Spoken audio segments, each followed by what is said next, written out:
Boa noite a todos para o 14º Café com Sêmio. Hoje eu vou falar sobre o diagnóstico fisiopatológico ou funcional. Deixa eu ver aqui. Todo mundo me ouvindo bem? Me vendo bem? Boa noite. Thiago Stanley, que honra. O áudio tá bom? E o vídeo tá bom? Caiu uma gota de mate no meu livro do Vieira Romero. Puta merda. Tudo que eu precisava.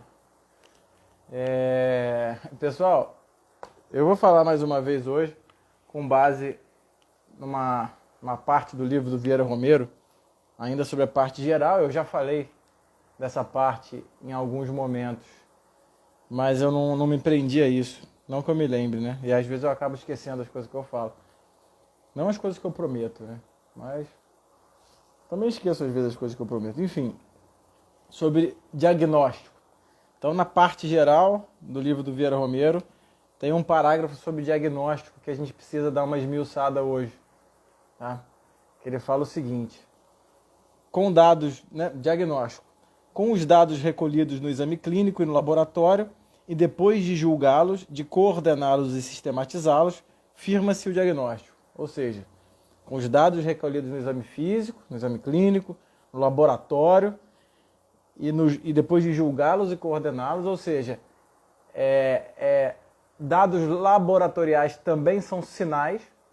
Então, uma hiponatremia é um sinal, tá? É um sinal laboratorial. E esses sinais eles entram na sua cascata de diagnóstico e precisam ser coordenados e sistematizados. Enfim, com os dados recolhidos no exame clínico, no laboratório, depois de julgá-los, de coordená-los e sistematizá-los, firma-se o diagnóstico. É este o eixo em torno do qual gira todo o problema clínico. Tá? O eixo é o diagnóstico. Identifica-se inicialmente um diagnóstico nominal ou nosológico, que se baseia no aspecto clínico do caso em observação. Assenta na roupagem clínica dele.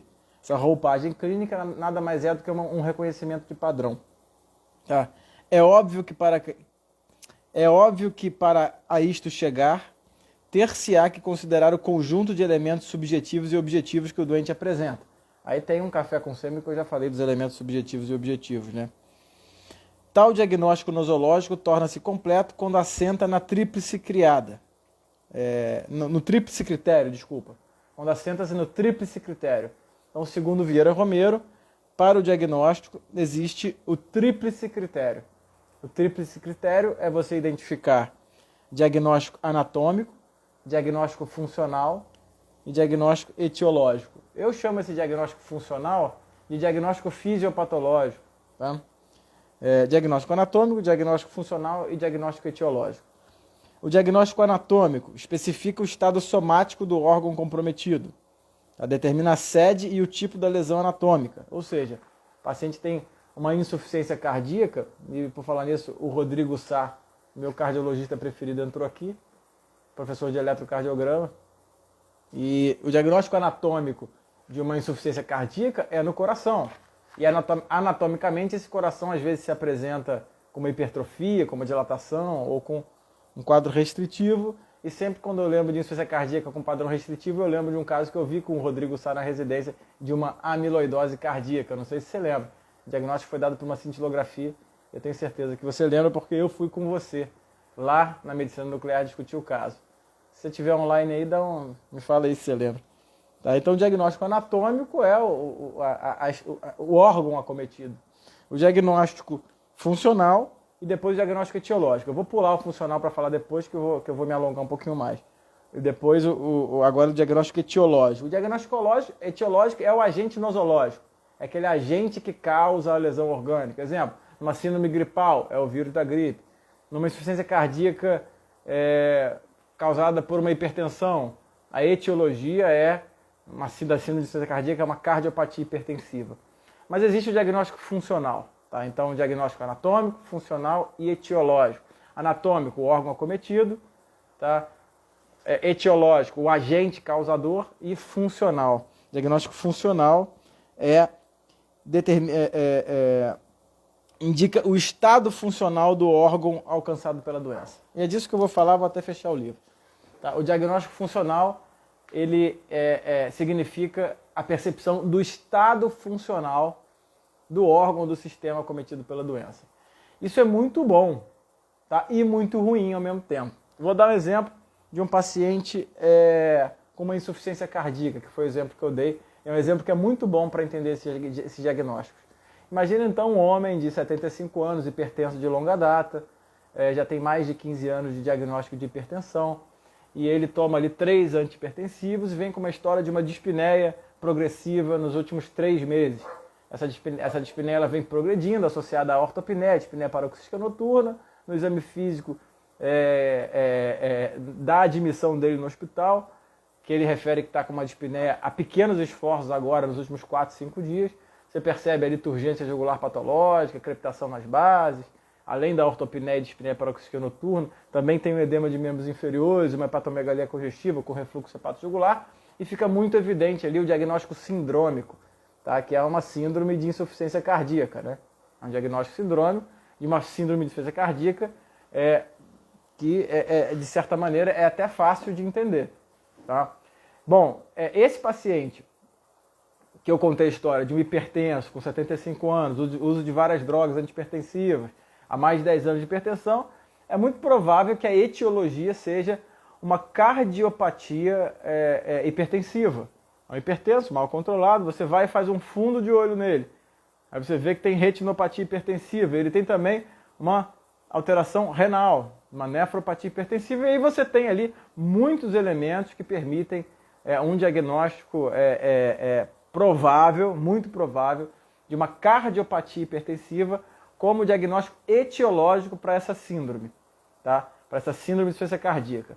Lembrando que o tríplice critério envolve o diagnóstico etiológico, funcional e anatômico.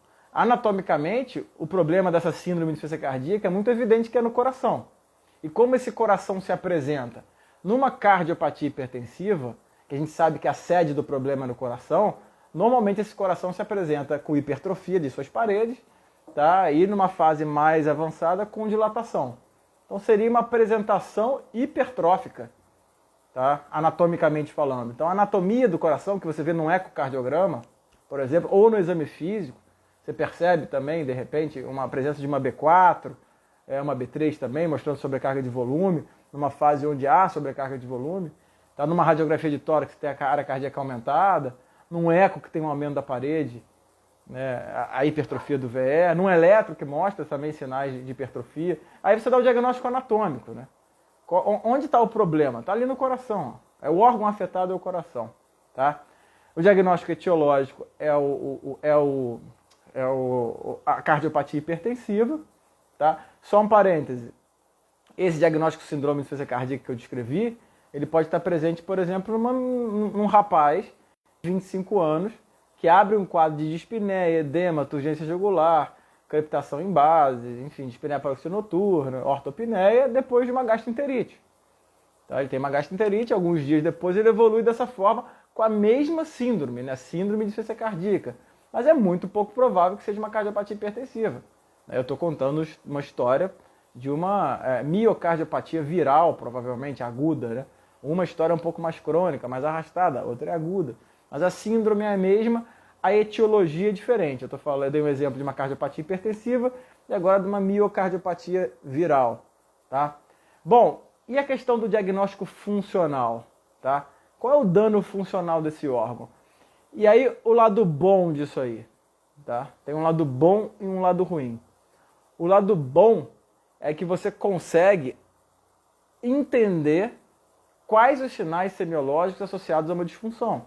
Você entende, por exemplo, que uma disfunção cardíaca à direita ela vai causar congestão venosa sistêmica, com turgência jugular patológica, com edema de membros inferiores, com hepatomegalia congestiva, né?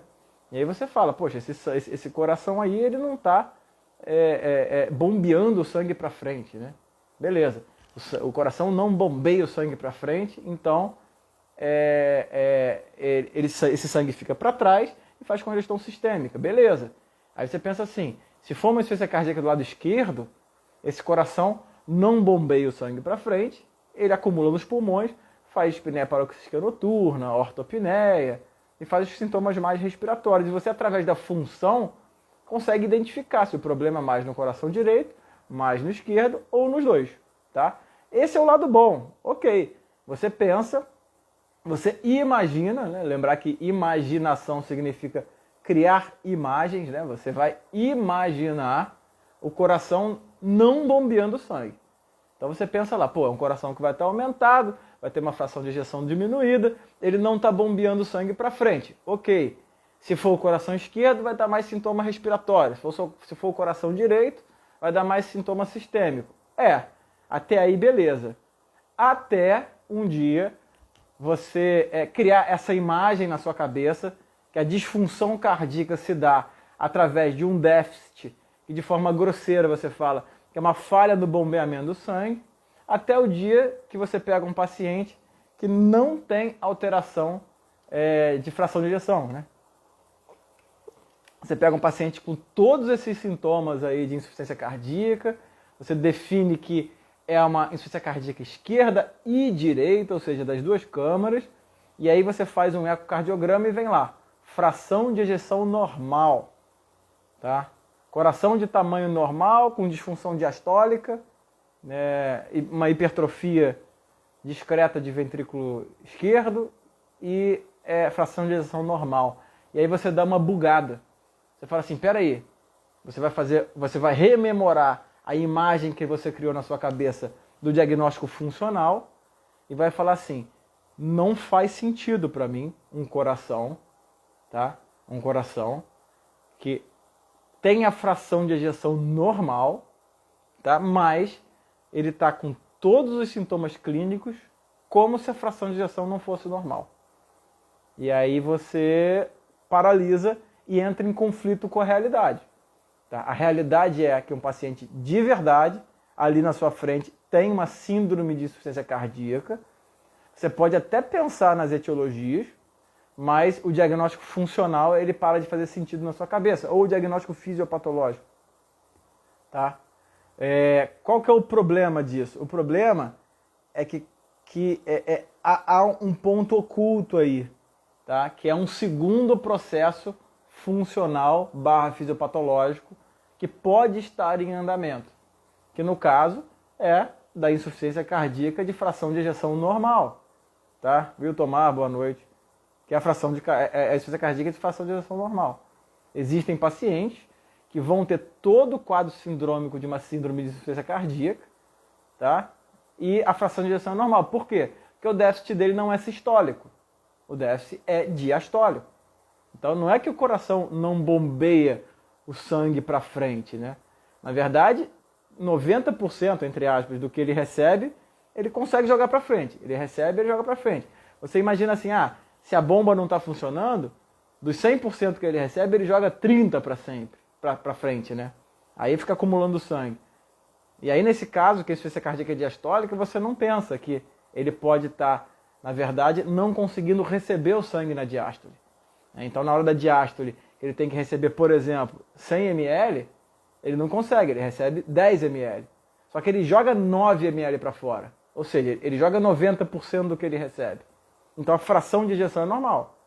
Tá? Se ele recebe 100 ml e joga 90, a fração de ejeção é a mesma do que se ele receber 9, que ele receber 10 e jogar 9. É a mesma, é 90%. Mas, se ele não está recebendo o sangue que ele precisa, esse sangue está represando e vai fazer o quadro sintomatológico exatamente igual. Como se o diagnóstico funcional ele é diferente, né? O diagnóstico fisiopatológico é diferente, mas o quadro sindrômico é exatamente igual, entendeu? Então, qual que é o problema do diagnóstico fisiopatológico? Se você não compreender a fisiopatologia inteira do problema, você vai criar imagens de parte da fisiopatologia e quando chegar o mundo real para você, te mostrando um caso onde a fisiopatologia está naquela zona obscura da sua cabeça, você vai se enrolar. Com dispneia isso acontece muito também. A gente tem a impressão que a dispneia é a falta de oxigênio. Então o paciente com insuficiência respiratória, ele vai estar ofegante, com falta de oxigênio, cianótico e vai estar ali com uma saturação baixa. E existem as insuficiências respiratórias por excesso de gás carbônico. Paciente que faz carbonarcose, que ao invés dele estar absorvendo pouco oxigênio, o problema dele é que ele não joga o oxigênio para fora, o gás carbônico para fora. Então ele entra em insuficiência respiratória por carbonarcose. Essa é a fisiopatologia de um quadro sindrômico, de uma síndrome de insuficiência respiratória. Tá entendendo? Então, rememorando do tríplice critério do Vieira Romero, né? Que esse tríplice critério envolve o diagnóstico anatômico, coração, pulmões, tá? Diagnóstico etiológico, tá? Qual é a causa, o agente causador do dano. E qual que é o diagnóstico funcional? E aí o aluno de medicina, que ele compreende parte da fisiopatologia das doenças, e a partir da fisiopatologia ele imagina, ele faz uma analogia ao mundo real, imaginando, por exemplo, o coração como uma bomba. Essa bomba para de jogar sangue. Ou o pulmão como uma grande superfície de troca que para de absorver oxigênio. Se ele não constrói o raciocínio análogo a toda a fisiopatologia, ele vai se embananar, entendeu? E aí vai pegar um paciente com insuficiência cardíaca por uma fisiopatologia de insuficiência diastólica e não vai entender. Vai pegar uma insuficiência respiratória com uma carbonarcose causando uma insuficiência respiratória e não uma hipoxemia e não vai entender. Então tem que ter muito cuidado no diagnóstico funcional ou fisiopatológico. Porque se você não compreender todo o espectro fisiopatológico que envolve o órgão, aí daí a importância da fisiologia médica, né? E aí fazendo aí um paralelo, aquela transição do ciclo básico para o clínico, que é a fisiologia. Se você não compreende aquilo, você vai se enrolar na hora de dar diagnóstico e você vai começar a brigar com a realidade. Você vai olhar para o paciente em insuficiência respiratória e vai falar assim, peraí, mas ele está com oxigenação normal, então ele não está em insuficiência respiratória, mas os seus olhos estão vendo que ele está. Você vai olhar para o paciente com insuficiência cardíaca e falar assim, peraí, mas a fração de ejeção é normal. O eco veio normal, então, entre aspas, normal. Então ele não está em insuficiência cardíaca, mas está, entendeu? Então tenham cuidado com esse diagnóstico fisiopatológico. Alguma pergunta? Era isso que eu queria falar, vai ter uma live bacana agora. Fiquem atentos às 9 horas com uma liga. Algum comentário, alguma pergunta? Não sei nem quanto tempo que eu estou falando aqui, acho que foi meio curta hoje, mas a ideia é essa. A ideia é que vocês prestem atenção no que é o tal do diagnóstico fisiopatológico. Como? Duas coisas. Uma, estudando fisiologia, tá? E entendendo todos os processos fisiopatológicos relacionados às síndromes. Tá? E dois, não brigando contra a realidade. A síndrome é soberana, né? A gente tem que recorrer à realidade. Aquela frase, a clínica é soberana, na verdade é um apelo à realidade, né? Quando você está confuso com todo aquele bando de imagens que você cria na cabeça, você fala, peraí, a clínica é soberana. Então, vamos lá, vamos apelar à realidade e pedir para o paciente dizer o que ele tem. Beleza, galera? Um abraço a todos, fiquem com Deus e até breve.